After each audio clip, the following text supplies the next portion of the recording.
What's going on, workforce? Brian here, and today we're talking about Final Fantasy. You know, real big surprise, but we've got Final Fantasy XII coming to PC February 1st, and then they just announced the Final Fantasy XV Royal Edition along with the Windows Edition, and there's some details here that we want to talk about and cover, whether you're aware of them or not. But there's some things that I saw and I was like, oh, this looks cool, and then they showed me the price tag, and I'm like, oh, but I've already bought this game.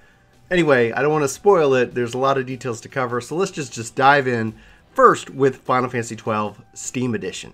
Okay, so if you don't know this, Final Fantasy XII actually is one of my favorite Final Fantasy games that they've released. It's not obviously in the top spot, but Final Fantasy XII really, I think, was amazing. Now, I didn't personally really care for Van that much. I'm Bosch all the way, and if you don't know what I'm talking about and you are a Final Fantasy fan, then you really shouldn't miss Final Fantasy XII for Steam if that's what you've been waiting on. This exists on PS4 right now, the remastered edition, and it really kind of came with the lifespan of the PS2, and that's why a lot of people really kind of didn't play it, because PS3 was just right around the corner. Obviously a lot of excitement there, but for the PC you get your 60 frames a second, you get the full game, and it's the International Zodiac Edition. So what that means is that it was actually had a remaster in Japan, never came over to America. This is it. This is the license board, updated kind of with a little bit of the job system, intermixed with it. This seemed to have a little bit more focusing on various jobs that the characters themselves can play. And this is set in the world of Ivalice, which is the same world that Final Fantasy Tactics takes place in. It's the same kind of tie into Final Fantasy XIV's Return to Ivalice. So if you're really interested in learning more about this world, I highly recommend you check it out. So some interesting things for me: New Game Plus, New Game Minus, and further along, they're giving you the ability to open up infinite license board points and gil from the configuration menu. So somebody who's kind of played and beaten this game, this seems like a nice addition, so I don't have to spend a lot of time grinding this game out. Especially because when when you look at the whole year, even just this first quarter, there are so many games. There are just so many games. I was playing some of them yesterday, and we'll talk about them soon on this channel. So if you actually pre-order this game, which I'm not, you can still get the discount after February 1st. But as a part of my 2018 New Year's resolution, not going to pre-order any games this year, you get like 20% off. And I think that actually lasts about a week after the game's released here on February 1st. So it's not that much further along. And the weirdest thing for me personally was they didn't announce this at their 12ing streaming event back in like November. They just kind of dropped it on us.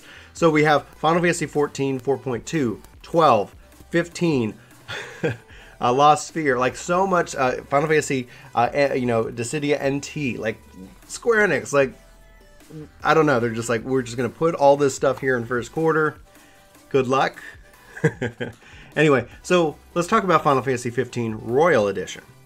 Okay, so with the Royal Edition, you have the expanded map, fully controllable Royal Vessel boat, new accessory to activate the new Armiger Unleashed, first-person camera mode, more than a dozen pieces of DLC, so this includes all of the various episodes and more. See, all season pass content. There's an archive, essentially it seems like a library, so all the various like lore and myth and things that we've found and collected, you can kind of review that all together.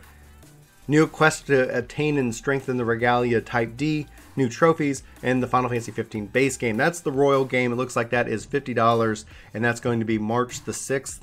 And now here's the real kicker. If you want the Royal Edition, all the new bosses, all the new expanded map for Insomnia, all of that, Omega's coming into this, Cerberus is here, you got to pay like $20 additional to upgrade your version from the Xbox or PS4 that you currently own to get the Royal Edition. So this seems kind of like a DLC drop, but I don't know if it's worth it. So this is something that personally I think I'm going to hold off on. Obviously then at the same time it's coming out for Windows PC, so maybe that makes more of a sense if you've been waiting to play this game on PC.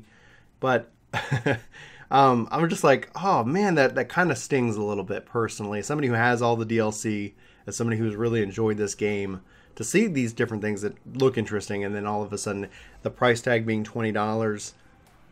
I personally, if you're excited about it, don't let me make you don't let me ruin that buzz. But at the end of the day, this is just, I think, overpriced for what it is. Like, I already have all the DLC, I already have all this stuff. So the Royal Edition being $50, you know, for somebody who's coming into it, I think that's a really good price. Like, wow, $50, you get all of this. Welcome to the game. For somebody who's already bought the DLC and all that, I think I might wait. I might wait to see if they offer this as a package whenever the new season of content drops, because they already said that they're going to continue to update and evolve this game over time, which is really quite interesting, and it leads itself into a larger conversation regarding kind of games as a service, but we're not gonna have that here. Anyway, guys, I'd love to know your thoughts. 12, 15, Dissidia, like, there is so much coming out like in the next couple of weeks. Oh my gosh, there's no time to play it all, so obviously you're gonna have to pick and choose, unless for some reason you've saved up tons of vacation time with your job, and thus you're just going to take a Final Fantasy vacation. So if that's the case for you, congratulations, I'm happy for you, and I hope you have a great time. For me, I think I am really excited about playing Final Fantasy 12 again. I'm going to skip over, like I said, the Royal Edition for 15. I'm still playing around with the multiplayer beta. It's kind of like a beta, but still playing around, enjoying that. Still enjoying my overall experience with 15. Very happy with the product, but I'm really excited about 12.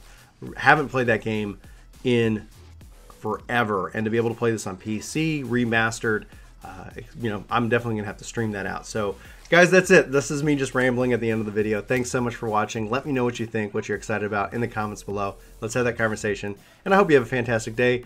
Lots more to cover me this week. Like, I have been playing so many games.